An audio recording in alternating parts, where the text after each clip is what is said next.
જો તો હવાર સુધી દીકરીઓના દાખલા આપો. આપણા ઇતિહાસ બોલે છે. હરિશ્ચંદ્ર રાજાને તારામતી ન હોત ને તો કોઈ ન ઓળખત. સગાળસાને ચંગાવતી ન હોત તો કોઈ ન ઓળખત.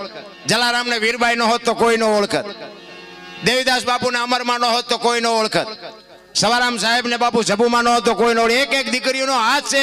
જ્યાં ધર્મ ધ્રુજી ગયો, પુરુષ ન પૂગી ગયો, અહીંયા બાપુ દીકરીઓ હાથમાં લગામ લીધી. તમે બેસી જાઓ બાપુ. તેથી આબરૂ દીકરીઓ રાખી છે.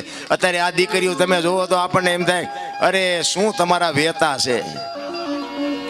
આ વાણંદભાઈ વાળ કપાવે, બોલો આમ ખીલકોડીના પૂંછડા જેવા હોય, આમથી આમ ને આમથી. અરે તારો વેતો હું દીકરા થાય ભલામણા. મેં કીધું એમ મારી વાત કડવી લાગશે, તમે મોજ કરો, વાપરો, ખાઓ પીવો અને ફરી ન બોલાવો તો આપણે કઈ, મેં કીધું એમ પ્રોગ્રામ ઉપર આપણું કઈ હાલતું નથી. પણ માં છે એ તો બાપુ માં છે. માની માં ને નાની કહેવાય. માનું પદ છે ને ટોચનું છે. સમર્પણ